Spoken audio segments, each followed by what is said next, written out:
베드로전서 5장 1절부터 마지막 14절까지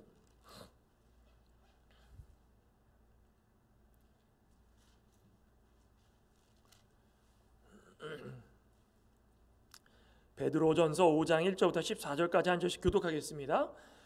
너희 중 장로들에게 권하노니 나는 함께 장로된 자요 그리스도의 고난의 증인이요 나타날 영광에 참여할지라 자니라.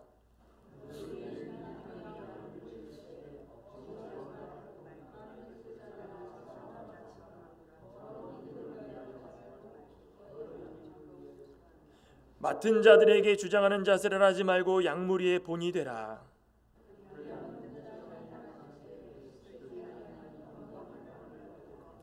젊은 자들아 이와 같이 장로들에게 순종하고 다 서로 겸손으로 허리를 동이라. 하나님은 교만한 자를 대적하시되 겸손한 자들에게는 은혜를 주시느니라.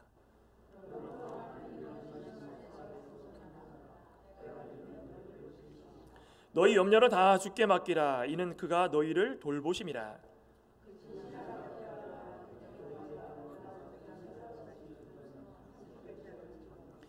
너희는 믿음을 굳건하게 하여 그를 대적하라. 이는 세상에 있는 너희 형제들도 동일한 고난을 당하는 줄을 알미라. 그리스도께서 너희를 부르사 자기의 영원한 영광에 들어가게 하시니가 잠깐 고난을 당한 너희를 친히 전하게 하시며 굳건하게 하시며 강하게 하시며 털을 견고하게 하시리라. 권능이 세세에 무궁하도록 그에게 있을지어다. 아멘. 신실한 형제로 하는 신뢰함으로 말미암아 너희에게 간단히 있어서 권하고 이것이 하나님의 참된 은혜임을 증언하노니 너희는 이 은혜에 굳게 서라. 13, 14절 같이 읽겠습니다. 택하심을 함께 받은 바벨론에 있는 교회가 너희에게 문안하고 내 아들 마가도 그리하느니라. 너희는 사랑의 입맞춤으로 서로 문안하라. 그리스도 안에 있는 너희 모든 이에게 평강이 있을지어다. 아멘. 노사도가 이렇게 간절하게 입맞춤으로 문안하는 이 글 참 얼마나 와닿습니까? 오늘 염려를 다 주께 맡기라. 염려를 다 주께 맡기라. 염려 있으십니까? 이 근심 염려 없으신 분들은 아무도 안 계시죠? 우리 뭐 태어나가지고 아기들은 우리가 속마음을 모르니까 뭐 표현을 말도 못하고 표현을 못하니까 염려가 있는지 없는지 모르는데 아마 태어나자마자 이 죄성이 있는 모든 사람들은 다 염려가 있을 겁니다. 아이들도 뭐 배고프면은 왜 밥 안 주나 또 그럴 거 아닙니까? 어른들은 수없이 많은 염려가 있고 지금 사도 베드로 때에 이 염려와 고난에 직면한 이 그리스도인들 그들을 향하여 가지고 이 고난의 유익이 무엇인가 어떻게 극복을 해야 되는가 그거에 대해서 말씀하고 있지 않았습니까? 그런데 막상 몇 년도인가요? BC 64년, 65년 정도 이 네로 왕제가 집권해가지고 한참 이 절정에 이르렀을 때 그 화재 사건을 이스라엘 백성들, 유대 백성들에게 다 몰아놓은 그 사건이 있지 않았습니까? 막상 그 네로 황제의 고난이 시작되니까 상상 이상으로 견디기가 힘든 그런 시기가 왔다라는 것입니다. 아니, 소문으로만 듣던 이 고난이 직접 나 자신에게, 아내에게, 자녀에게, 친구에게 아니 나름대로 각오를 하고 버티십시다 하고 사도들이 전하는 복음을 듣고선 그리스도인으로서 기도하면서 버티고 있었는데 막상 다가오는데 내 가까운 곳에서 스멀 다가오기 시작하는데 이게 뭐 어떻게 할 수가 없다라는 것입니다. 자기의 각오도 조금씩 사라지고 직면한 일에 대해서 겉으로 자신의 마음속에 있던 것들이 막 표현이 되고 그때 로마에서 자신이 그리스도인을 좀 부인하면은 어떻게 한다고 그랬습니까? 로마 부인하면은 해야 될 게 로마 신에게 가서 절하는 거, 기도하는 겁니다. 그러니까 너가 그리스도인으로 부인하면 가가지고 로마 신에게 나는 그리스도인이 아니라 로마 신을 믿습니다라고 한마디만 하면 그거 다 없었던 일로 해주겠다. 얼마나 달콤한 유혹입니까? 그 중세시대에 1500년 16세기 초에 종교 전쟁이 있을 때도 그러지 않았습니까? 한마디만 딱 하면 용서해 주겠다. 구교 구교를 떠나가지고 신교를 와가지고 신교회에서 나는 그리스도를 믿습니다 하는 사람이 이제 구교한테 탄압을 받는데, 살려면은 너 그리스도를 믿는 것이 아니라 나는 원래 카톨릭 구교였으니까 구교를 믿고 구교의 모든 진리에 동의합니다라고 한마디만 하면 다른 사람은 못 배워도 너는 살려주겠다. 참 이런 걸로 유혹을 하면은 얼마나 이게 참 안 할 수도 없고 할 수도 없고 갈림길에서 얼마나 힘들겠습니까? 실제로 지금 베드로 사도 시대에 그런 일들이 너무 많았다는 거예요. 마음에 혼란을 주는 그 제안들 막 흔들어 놓는 겁니다. 그것도 고난입니다. 고난. 그걸 이겨내야 제대로 되는 사람인데, 그 제안을 받아들이는 사람들은 이제 실패한 것이고, 제안을 받아들이지 않고 끝까지 말씀 지키다가 순교당하는 사람들은 베드로 사도뿐 아니라 다른 사도들, 더 나아가서 예수님의 말씀 그것에 순종한 사람으로서 흔들림 없는 믿음을 가지고 있었다는 것입니다. 하나님 말씀 붙들고 고난을 이겨내는 건 우리의 연단의 시간이다 그러는데, 삶의 터전을 다 빼앗기고 자녀들 다 죽으면 그 연단의 시간으로 생각하겠습니까? 잘못 믿었다. 이러냐 말걸. 다 죽고 나서 후회해가지고 나는 이제는 안 하겠습니다. 나라도 살겠습니다. 그러면 얼마나 이건 못난 짓이겠습니까? 근데 끝까지 지키려고 사람들이 어디로 들어갑니까? 지하로 들어가. 지하로. 그 나중에는 로마 카타콤 같은 경우도 이 공동체를 형성해가지고 고난을 피해가지고 서로 그 안에서 위로하고 격려하고, 그 안에 살다가 거기서 죽어가지고 거기서 장례를 다 치릅니다. 지하에서. 얼마나 냄새가 심하겠습니까? 또 병균, 전염병들 얼마나 많았겠습니까? 그런데도 지상으로 나가지 못하는 것은 이 고난을 이겨내기 위해서. 나가가지고 순교하면 되지 않겠습니까? 그럼 되죠, 당연히.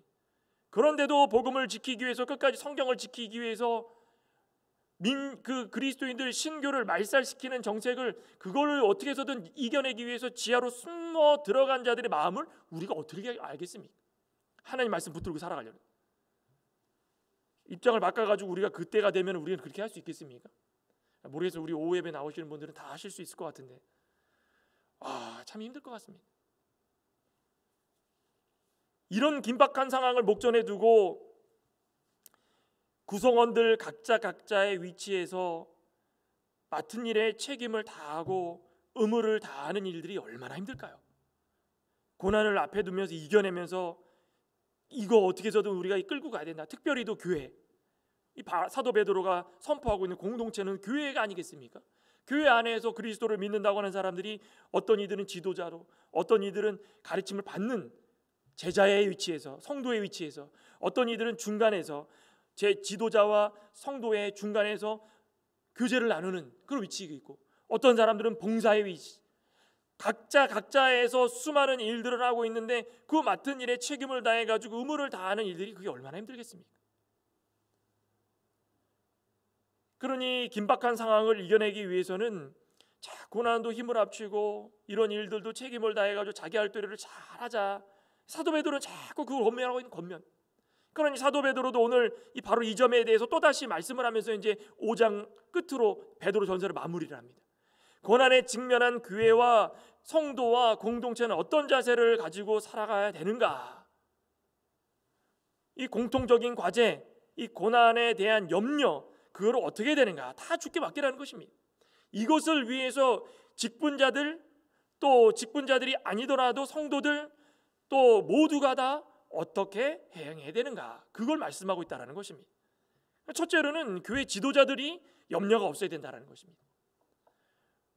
오늘 1절부터 말씀을 하죠. 너희 중 장로들에게 권하노니, 이 장로라고 하면은 누굴 나타내겠습니까? 오늘날에 우리 쉽게 얘기해가지고 교훈 장로, 치리 장로, 그죠? 목사와 한 교회의 이 당회를 이끌어가는 시무 장로님들, 또 그분들을 장로라고 칭해 있지만 여기서는 지금 공동체의 책임자를 다 말하는 것입니다. 지도자들. 공동체를 이끌어 나갈 때 목사, 장로, 그 당시에는 사도 있었겠고 장로 있었겠고 집사 있었겠고, 그죠? 그러니까 사도 베드로는 예수님을 따라다니면서 예수님께서 당하신 고난도 목격하고 또 직접 인간적인 마음에 사로잡혀 가지고 예수님을 부인도 해보고 그 자리에서 도망쳐도 보고, 얼마나 경험 많은 이 사도 베드로, 이렇게까지 경험 있는 사람이 어디 있겠습니까? 그죠? 이렇게 경험 많고 앞서서 일하는 사람들, 이 모든 사람들 다 장로다, 이런 이야기를 하는 것입니다. 근데 장로들을 어떻게 얘기합니까? 나는 함께 장로된 자요. 사도 베드로가 그러죠?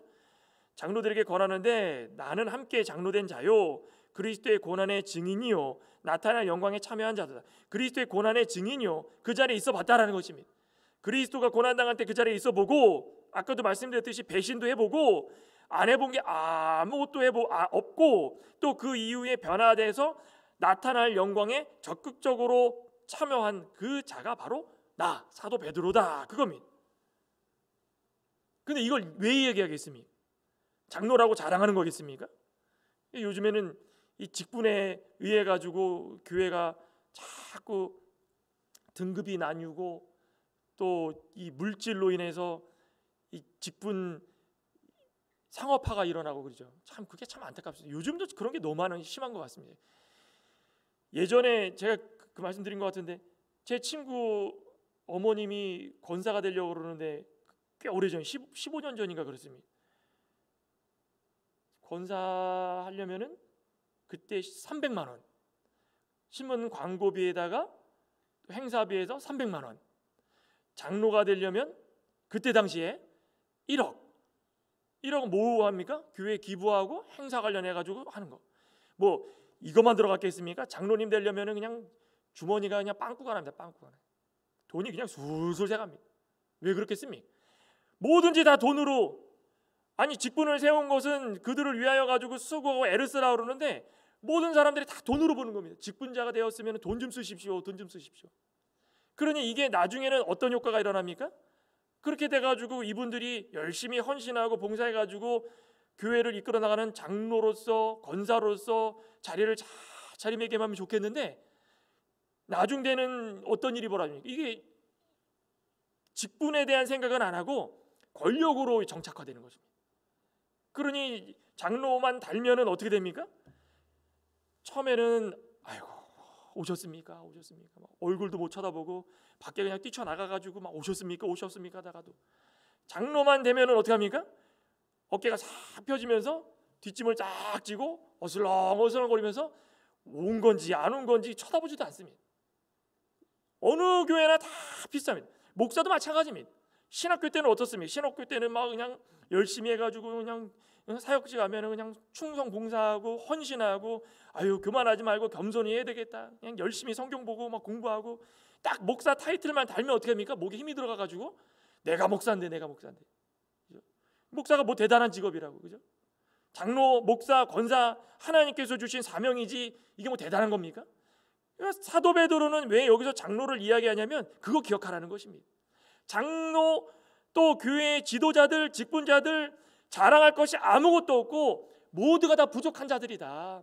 모두가 다 부족한 자들이고 나와 똑같이 예수님 앞에서 열심히 주는 그리스도시요 살아계신 하나님의 아들이나라고 이렇게 고백하면서 나중에 고난받으면서 십자가상에 달려 돌아가시기 직전에 그 자리에서 그냥 사람들 앞에서 배신하고 돌아가는, 이게 바로 나 같은 사람들의 모습이고 부족한 자들의 모습이고 우리 다 직분자들이 똑같은 모습이다라는 것입니다. 직분을 가지고 있다고 장로라고 교회의 지도자라고 내세울 것 아무것도 없다라는 것입니다. 우리 창광교회는 안 그러죠. 저는 뭐 항상 교회 올 때마다 제가 이렇게 말씀드린다고 우리는 안 그러는데, 당연히 안 그렇습니다. 제가 보면은 우리 교회 분들은 뭐 항상 이 목이 굽어져 있는 것 같습니다. 항상 인사를 잘하셔가지고 나이 어린 목사가 와도 인사 잘 해주시고, 그죠? 우리 교회가 그래야 서로가 서로를 위하고 고난이 와도 그걸 이겨낼 수 있는 그런 바탕이 되지 않겠습니까? 그러니 사도 베드로가 이렇게 말씀하는 이유가 있습니다. 고난의 증인이요 나타날 영광에 참여한 자다. 우리는 다 고난의 증인이고 나타날 영광에 참여하는 자로 살아가야 된다는 것입니다. 장로로서 사도로서 이 직분을 맡으면서 고난이 오고 힘든 일이 오고 아픔이 와도 그거 잘 견디면서 오히려 그것을 이겨낸 증인으로서 사람들에게 본이 되고, 또 어떤 사람들이 고난을 당하면 함께 동참할 수 있는 준비가 되어 있고, 이게 지도자의 모습이라는 것입니다. 또 사도 베드로는 부활의 증인이었기 때문에 얼마나 더 했겠습니까? 예수님께서 직접 3일 만에 부활하신 그 묘지를 가가지고 눈으로 목격하고 사도들끼리 모여가지고 방 안에서 기도하고 있는데 문도 안 열었는데 예수님이 들어오셔가지고 형제들아, 얼마나 놀란 일입니까? 사도 바울은 다 알았다라는 것입니다. 그러니 그거 증인이 되면서 영광에 참여할 자로 살아간다는 게 얼마나 감사한 일이겠습니까? 함께 사역에 동참하면서 교회의 일에 앞서 살아가는 교회 지도자들, 그 소임을 감당하기 위해서는 먼저 우리가 그것을 기억하고, 우리가 먼저 염려가 오던 고난이 오던 우리는 그것을 주께 맡기고 담대하게 믿음으로 이겨낼 준비를 먼저 하고 그렇게 해야 된다는 것입니다. 지도자가 그렇게 하지 못하면 남들이 다 어떻게 합니까? 그 지도자 따라가는 것입니다. 지도자가 아이고 어떡하지 염려만 가득하면 그 교회 모든 사람들도 우리 목사님 염려하니까 우리도 염려하자. 기도가 웬 말입니까? 어떡하지 기도가 안 되는 것입니다. 그럼 그 성도님들도 기도 안 하는 것입니다. 목사가 염려하지 말고 기도합시다 그러면 성도들이 기도하는 거고. 근데 왜 이런 거를 주께 맡기지 못할까요? 우리 여기 사도 베드로가 잘 정리해놨죠. 오늘 2절에 봤더니 첫 번째로 2절에 한번 볼까요? 너희 중에 있는 하나님의 양무리를 치되 억지로 하지 말고 하나님의 뜻을 따라 자원하는 마음으로 하며 더러운 이득을 위하여 하지 말고 기꺼이 하며. 자, 왜 직분자임에도 불구하고 지도자임에도 불구하고 왜 염려 고난이 왔을 때 그것을 하나님께 맡기지 못할까요? 첫째는 왜 그렇습니까? 억지로 하고 하나님의 뜻을 따라 자원하는 마음이 없기 때문에 그런 겁니다. 그죠? 좋습니다. 억지로 해가지고 변화되는 그것도 좋은데, 이왕 할 것 같으면은 그 맡은 사역, 맡은 직분, 맡은 이 사명을 가지고 소명을 가지고 살아나갈 때마다 기분 좋게 하면 그거 더 좋은 거 아니겠습니까? 우리 각종 핍박으로 그냥 막 이 환경이 어수선하고 집안도 막 풍비박산 나고 이 어지러운 환경 가운데서 사명을 감당하고 있는데 얼마나 어렵겠습니까? 교회에 가면은 집안 걱정하고 교회에 앉으면은 이 예배가 되겠습니까? 언제 들이닥칠지 모르고 찬양하고 있으면 막 그 들이닥쳐가지고 네로 황제의 사람들이 와가지고 군사들이 와서 목을 베어가고. 근데 하나님께서 맡기신 이 직분을 감당하기 위해서 집안이 어려움을 당해도 무슨 어려움을 당해도 그거 신경 쓰지 않고 하나님의 양무리들을 치려고 이 자리에 나왔다는 그 자체가 얼마나 귀한 모습입니까? 근데 억지로 해가지고 하나님의 뜻을 자원하는 마음으로 하지도 못하고 시켜서 하는 건데, 당장 집에 가고 싶은데, 내 가족들 챙기고 싶은데, 내 염려가 한가득인데 그거 어떻게 일이 되겠습니까? 다른 말로는 왜 이런 일이 나올까요? 왜? 자기 만족을 위해 마음대로 하기 때문에 그런 것입니다. 양무리를 치려는데, 양무리라는 것은 순전한 성도들 말하는 거 아니겠습니까? 순전해가지고 고난을 당해도 여기 와가지고 예배 드리려고 하고 있는데 지도자로서 억지로 서가지고 하나님의 뜻을 따라서 하려고 하지 않은 그 마음, 자기 만족 때문에 하기 싫은데 억지로 서가지고 하려고 하는 그 마음, 그러다 억지로 하다 보면 뭐가 됩니까? 핍박이 심해지고 고통이 심해지고, 요즘 말로는 스트레스가 많다는 거죠. 스트레스가 심해지고 그러다 보면 어떻게 됩니까? 피할 곳을 찾는 것입니다. 피할 곳을. 당장 나에게 염려가 오면 하나님의 뜻이 아니라 자기의 뜻으로 피할 곳을 찾는다는 것입니다. 그럼 지도자로서 순전한 양들, 성도들 앞에 두고선 피할 곳을 참다 보면 어떻게 되는 것입니까? 그리스도를 부인하는 자리에, 배교하는 자리로 이끌어 간다는 것입니다. 이런 지도자를 세워가지고 따라가는 그 양들은 어떻게 되겠냐 이겁니다. 그러니 우리 이 세대를 살아가고 있는 우리 가운데도 목사나 장로나 또 권사나 직분자들 책임이 막중하다는 것입니다. 우리가 먼저 깨어가지고 억지로 하지 말고 하나님 뜻을 따라서 자원하는 마음으로 할 때에 그것이 하나님의 뜻이고 사명을 깨달아 감사하는 마음이고, 그것을 우리가 순종할 때마다 앉아서 순전하게 따라오는 양무리들이 은혜 가운데 신앙생활을 할 수 있다는 것입니다. 그러니 이렇게 은혜를 사모하는 마음이라면 먼저 염려를 주께 맡길 수 있는 앞에서 일하는 지도자의 모습이 있어야 된다는 것입니다. 여러분들이 보시기에 제가 염려가 한가득 있는 것 같습니까? 저도 염려 많습니다. 근데 이럴 때마다 어떻게 되는가? 하나님하고 굉장히 씨름을 많이 합니다. 이게 저의 역할인 것 같고, 또 장로님이나 권사님들이나 마찬가지입니다. 성도가 아픈데 왜 아플까? 그러면은 교회에 한두 명 또 자리가 비어가면은 아이고 하면서 먼저 자원하는 마음으로 기도하고 그들의 영혼을 구원하기 위해서 애쓰고, 또 집안에 어려움이 있더라도 숨겨가면서 교회에 오면 하하호호 웃어가면서 이게 가식이 아니라 그 모든 고난을 이겨내고 내가 그것을 하나님 영광을 위해 참여할 수 있는 모습으로 변화시킬 수 있는 하나의 과정이라는 것입니다. 또 한 가지 왜 염려를 주께 맡기지 못하는 이 지도자들이 있을까요? 2절 뒤에 보면은 더러운 이득을 위해요. 아까 제가 서두에 말씀드렸죠. 이겁니다. 더러운 이득을 위해서 하기 때문에 염려를 주께 맡기지 못한다는 것입니다. 우리는 어떻게 됩니까? 더러운 이득을 위해 하지 말고 기꺼이 하라는 것입니다. 기꺼이 하라는 것은 시간, 물질 그거 신경 쓰지 말라는 것입니다. 지도자들이 먼저 말씀에 변화돼 가지고 말씀 생활에 기꺼이 할 때에 그 따라오는 양무리들이 따라오지 않겠습니까? 양치기 목동들이 하기 싫어가지고 막대기를 가지고 이리 휘휘 저으면서 뭐 양들이 이리 가건 저리 가건 아무것도 신경 안 쓰고 그냥 들어 누워가지고 휘휘 하고 있으면 되겠습니까? 그 일이 안 됩니다. 쫓아다니면서 뭐 소리를 지르건 개를 시켜가지고 양을 쫓건 양무리를 때가 돼가지고 해가 지면 한 곳에 몰아넣어가지고 지키고, 또 오전이 돼가지고 해가 뜨면 또 몰아놔가지고 들에 풀어놓고 부지런히 할 수 있는 것이 자기의 이득을 위한 것이 아니라 양무리들이 잘 자라나면 그것이 이득이 된다는 것입니다. 우리 고린도전서 4장 2절에 뭐라 했습니까? 맡은 자들이 구할 것은, 이 사도 바울이 왜 그런 얘기를 했을까? 맡은 자들이라는 것은 하나님의 말씀에 따라서 사명을 붙들고 살아가는 모든 자들을 말하는 것입니다. 지도자들뿐 아니라 그래 특별히 또 귀한 직분을 맡겨 주셨다면 그 맡은 것은 하나님께서 우리에게 주셨으니 소홀히 여기고 기꺼이 하지 못하면 하나님 앞에 잘못된 것이라는 것입니다.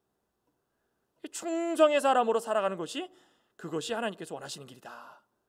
이 더러운 이득이라는 것은 물질에 눈을 뜬 것을 말하는 물질에 로마 군사들이 와가지고 돈으로 유혹을 하고 협박을 하고, 내가 이만큼 너네 집에 경제적으로 어렵지? 그럼 내가 이만큼 보태줄 테니까 너네 자녀들도 먹고 살기에 어려움 없을 것이고 앞으로 살아가는데 어려움 없을 것이다. 그러니 예수님 안 믿는다고 부인 한 번만 하고 너가 알고 있는 교계 지도자들 어디 숨었는지만 알려줘라. 그러면 네가 돈 다 주겠다.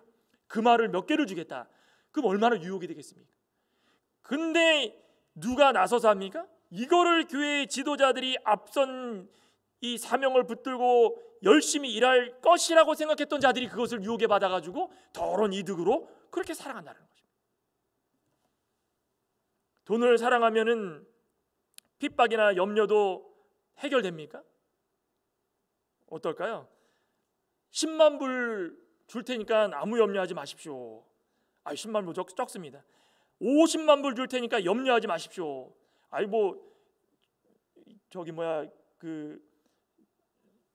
세관에서 세금 안 낸 사람들 추적해가지고 걷는 거 뉴스에 나와서 보니까는 세금을 2억인가 3억을 세금을 안 내가 미납해가지고 집을 뜯고 들어가가지고 봤는데, 알고 봤더니 5억인가 6억짜리 복권도 중간에 당첨이 됐었답니다. 그거 되면 뭐합니까? 그거 당첨금하고 숨겨놓은 돈 가지고 언제 잡힐지 언제 쳐들어올지 그거 염려하면서 살았다는 거죠. 웃기지 않습니까? 우리 사람이 다 그렇다는 것입니다. 가지고 있는 돈이 있으면 뭐합니까? 돈으로 염려가 해결되고 근심이 해결되고 고난이 해결되면 그거 누구나 다 할 것입니다.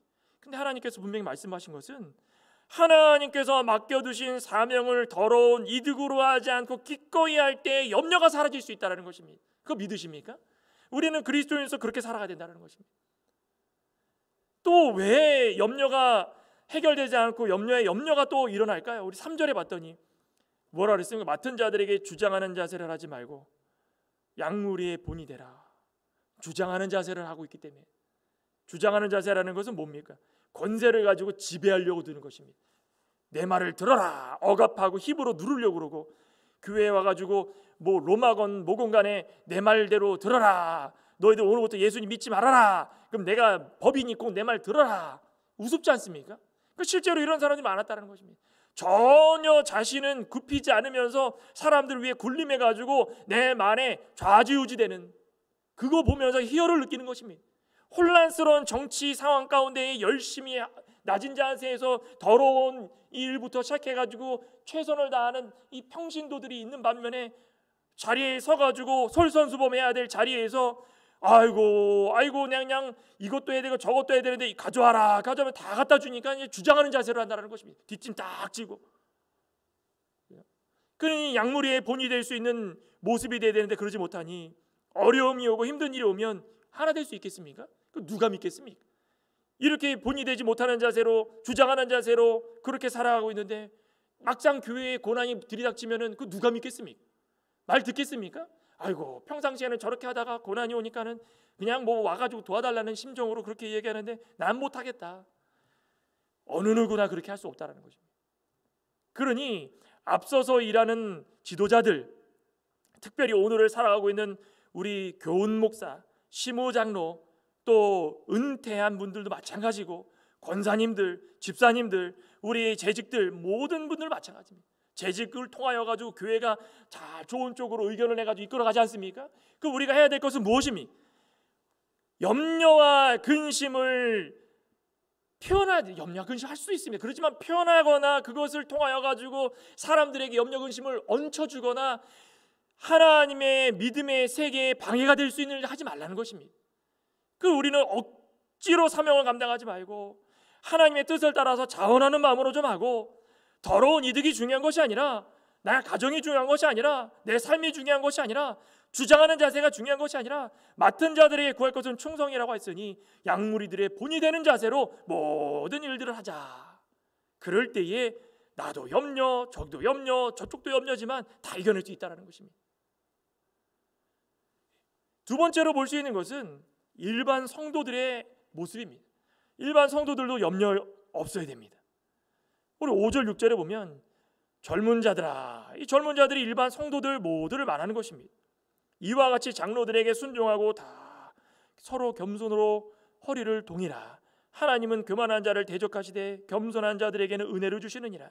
그러므로 하나님의 능하신 손 아래에서 겸손하라. 때가 되면 너희를 높이시리라. 염려를 다 주께 맡기려면 먼저 공동체 안에서 뭘 받아야 됩니까? 하나님의 은혜를 받아야 되는 거예요. 은혜가 안 되면은 염려고 고난이건 간에 이겨낼 수가 없습니다. 우리 성도에게 하나님의 은혜만 있다면은 어떤 염려건 어떤 핍박이건 어떤 고난도 이겨낼 수 있을 줄 저는 믿습니다. 그 은혜를 바라보고 있기 때문에 저희가 늘 기도 생활하지 않습니까? 은혜를 받으려면 어떻게 됩니까? 공동체 안에서 상호 간의 관계를 잘 만들어가는 것도 중요하다는 것입니다. 혼자 은혜 받으려고 열심히 교회 생활하면 뭐합니까? 주위에서 염려를 얹어주고 또 더러운 이득을 위해서 하고 맡은 자들이 아예 주장하는 자세로 하고 이런 모습을 보면 혼자 은혜 받을 수가 없다는 것입니다. 상호 간의 관계를 잘 맺어서 은혜로운 삶을 통하여 가지고 염려를 없애려면 어떻게 됩니까? 오늘 말씀이 뭐라고 그랬습니까? 순종하고 겸손으로 허리를 동이라. 그렇죠? 순전하고 겸손할 때에 공동체 안에서 상호 간의 관계를 잘 맺고 염려를 안 할 수가 있다는 것입니다. 이겨낼 수 있다는 것입니다. 하나님의 뜻을 쫓아가지고 아무리 핍박이 올지라도 복음을 전하려고 애를 쓰는 지도자들이 있다면 그 인도를 받는다는 게 얼마나 귀한 일입니까? 그죠? 오는 사람들은 피하려고만 하는데 우리 지도자는 그냥 어떻게 해서든 고난도 이겨내려고 그러고 염려도 이겨내려고 하니 우리도 좀 그렇게 하자. 여기 보면은 이렇게 염려가 와도 주께 맡길 수 있도록 성숙된 믿음을 가지고 있었던 근본적인 이유가 뭐라 그랬습니까? 겸손. 여기 지금 겸손으로 허리를 동이라고 그랬죠. 겸손으로 허리를 동이다. 그는 당시의 시대 상황을 반영합니다. 당시의 노예들이 주인을 모시려고 주인이 바깥에서 들어오면 앞치마를 두르고 있다가 앞치마가 흘러내리지 않도록 끈을 허리에 단단히 묶고, 우리나라도 그랬죠. 우리나라도 뭐 조선시대도 그렇고 허리에 단단히 묶고 주인을 반듯하게 그냥 모시려고 그 자세를 취하는 것이 바로 허리를 동이다라는 것입니다. 다른 말로 말하면 무엇이겠습니까? 종의 자세를 단속하는 일입니다. 내가 종인데 주인이 왔을 때에 쟤는 왜 저러고 있는가라는 말을 듣지 않도록 늘 자신의 몸을 단속하고 단정하게 하고, 주인이 왔을 때 허리를 착 동여가지고 주인을 씻기고 발을 씻기고 식사 준비를 하는데 방해되지 않도록 내 모든 것들은 깨끗하게 다 단속한다라는 것입니다. 이런 모습이 나오려면은 어떤 자세야 되겠습니까? 겸손과 순종하는 자세입니다. 겸손과 순종. 하나님은 교만한 자를 어떻게 한다고 했습니까? 대적하신다. 대적이라는 게 얼마나 무서운 얘기입니까? 교만하면 하나님이 대적하시고 겸손하면 은혜를 베풀어 주십니다. 그래, 은혜 받으려면 겸손하라는 것입니다. 은혜 받아가지고 우리가 늘 염려를 이겨내고 상호간에 좋은 관계를 맺으려고 그러는데 은혜를 어떻게 받을까요? 어떻게 받을까요? 아니, 말로만 계속 걱정하고 그것도 염려가 되면 어떻게 하겠습니까? 염려를 다 벗어버리고 은혜 가운데 있으려면은 겸손해져라. 그것이 은혜 받는 길이다. 우리 야고보서 4장에 보면 4장 6절에 그렇습니다. 4장 6절에 5절부터 한번 제가 읽어보겠습니다. 너희는 하나님 우리 속에 거하게 하신 성령이 시기하기까지 사모한다 하신 말씀을 헛된 줄로 생각하느냐? 사람들이 야고보 그 시대에 똑같았습니다. 교회에 와도 그냥 끼리끼리 있고 서로 헐뜯기나 하고 그냥 자기는 죄 없는 사람 마냥 의인처럼 행동하고 하나님 말씀까지 무시하고 6절에 뭐라 합니까? 그러나 더 큰 은혜를 주시나니 그러므로 일러스되 하나님이 교만한 자를 물리치시고 겸손한 자에게 은혜를 주신다. 그런즉 너희는 하나님께 복종할지어다. 마귀를 대적하라. 그리하면 너희를 피하리라. 근심과 염려가 어떻게 물러납니까? 겸손하게, 교만하지만 않으면은 하나님의 은혜 주셔가지고 하나님의 말씀 가운데 모든 것들을 다 피할 수 있도록 길을 열어주신다는 것입니다. 아무리 유능하고 실력이 있어도 교만하면 망하는 것입니다. 그렇죠? 우리 TV를 통하여 가지고 잘 나가는 운동 선수들 얼마나 많았습니까? 예전에 야구 선수 가운데 이호성이라는 야구 선수가 있었습니다. 그거 아십니까? 해태 타이거즈 시절에 4번을 실력 될 정도로 굉장히 명타자였는데 당시에 이 전라도 지역에 이호성이라는 이름을 모르는 사람이 아무도 없고 선수이기 전에 나가면은 이 이호성이라는 사람을 통하여 가지고 모든 사람들이 다 신처럼 거의 알 정도였답니다. 그런데 이호성이라는 사람이 나중에 자기의 실력만 믿고 또 힘만 믿고 돈도 얼마나 많이 벌었겠습니까? 그래가지고 나중에 은퇴하고 난 다음에 사업을 벌이다가 이 사채업자들하고 손을 잡아가지고 빚을 짓기 시작하는데 얼마나 빚을 많이 졌는지 그거 감당 못하니까는 빚 갚으라고 자기 돈 빌려간 사람한테 빨리 해야 자기가 돈을 갚지 않겠습니까? 그러니 가가지고 살인죄를 저지르는, 그리고 다리 밑에 떨어져 자살합니다. 사람이라는 존재가 다 거기서 거기라는 것입니다. 운동을 잘하건 학식적으로 뛰어나건 언변에 능하건 돈이 많건 교만할 게 아무것도 없다라는 것입니다. 하나님은 교만하면 다 대적하시고 겸손하면 다 높여주시고 그것을 통하여 가지고 은혜 베풀어 주실 때 우리 가운데 염려가 사라진다는 것입니다. 그러면서 오늘 본문의 7절에 뭐라 합니까? 너희 염려는 다 주께 맡기라. 이는 그가 너희를 돌보심이라. 근신하라 깨어라. 너희 대적 마귀가 우는 사자같이 두루다니며 삼킬 자라 찾나니. 믿음을 굳건하게 하라는 것이죠. 믿음을 굳건하게 하라. 그죠? 믿음을 굳건하게 하라. 염려를 다 주께 맡기라. 너희를 돌봐주심일 것이다. 믿음을 굳건하게 하라는 말은 무슨 뜻이겠습니까? 흔들림 없이 살아간다는 흔들림 없이 염려를 다 주께 맡기고 너희를 돌보심이라. 돌봐주시는 것. 9절에 보면 너희는 믿음을 굳건하게 하여, 믿음을 굳건하게 한다는 건 흔들림 없는 믿음인데 하나님이 우리를 돌봐주시는 것을 아는 것이 믿음을 굳게 하는 것이고 근신하여 깨어있는 것이 믿음을 굳게 하는 것이지. 그럼 어떻게 된다 그랬습니까? 하나님이 우리를 돌보시는 것을 믿고 굳건히 살아가는 자들은 염려를 주님께 맡길 수 있고, 믿음을 굳건하게 하는 자들이 근신하여 깨어있으면 어떻게 된다 그랬습니까? 우리를 대적하려고 하는 마귀들이 사방에서 물어 뜯으려고 해도, 로마 군인들이 죽이려고 달려들어도, 실제로 참수형을 처해도 깨어있는 자들은 영이 살 수 있다는, 영이 깨어있다는 것입니다. 아무리 육신의 고통을 당해도 깨어올 수 있고 그들을 막아서 이겨낼 수 있는 능력을 하나님께서 주실 수 있다는 것입니다. 마귀가 영적인 우리의 모든 것들을 공격하는 존재 아니겠습니까? 우리는 그것을 바라봐야 된다는 것입니다. 우리만 당하는 고난이 아니라 9절 후반절에 봤더니 뭐라고 합니까? 세상에 있는 너희 형제들, 믿음의 형제들, 그리스도인들 다 똑같은 당하는 고난이라는 것입니다. 우리는 항상 생각하기를 영적으로 깨어있지 못하고 왜 우리만 당할까? 우리만 당할까? 다 똑같은 고난을 당한다는 것입니다. 최근에 신문을 봤는데 지금 21세기에 이런 일도 벌어집니다. 인도라는 곳, 세계에서 5번째로 큰 땅덩어리고 최근에 중국을 인구수에서 따라잡았다고 그러지 않습니까? 근데 인도라는 곳 가운데에 북동부의 마니푸르주라는 그 지역이 있답니다. 근데 거기에 힌두교가 거의 80%였는데 어느 순간에 기독교가 인구의 절반가량 될 정도로 치솟고 올라왔답니다. 얼마나 귀한 역사입니까?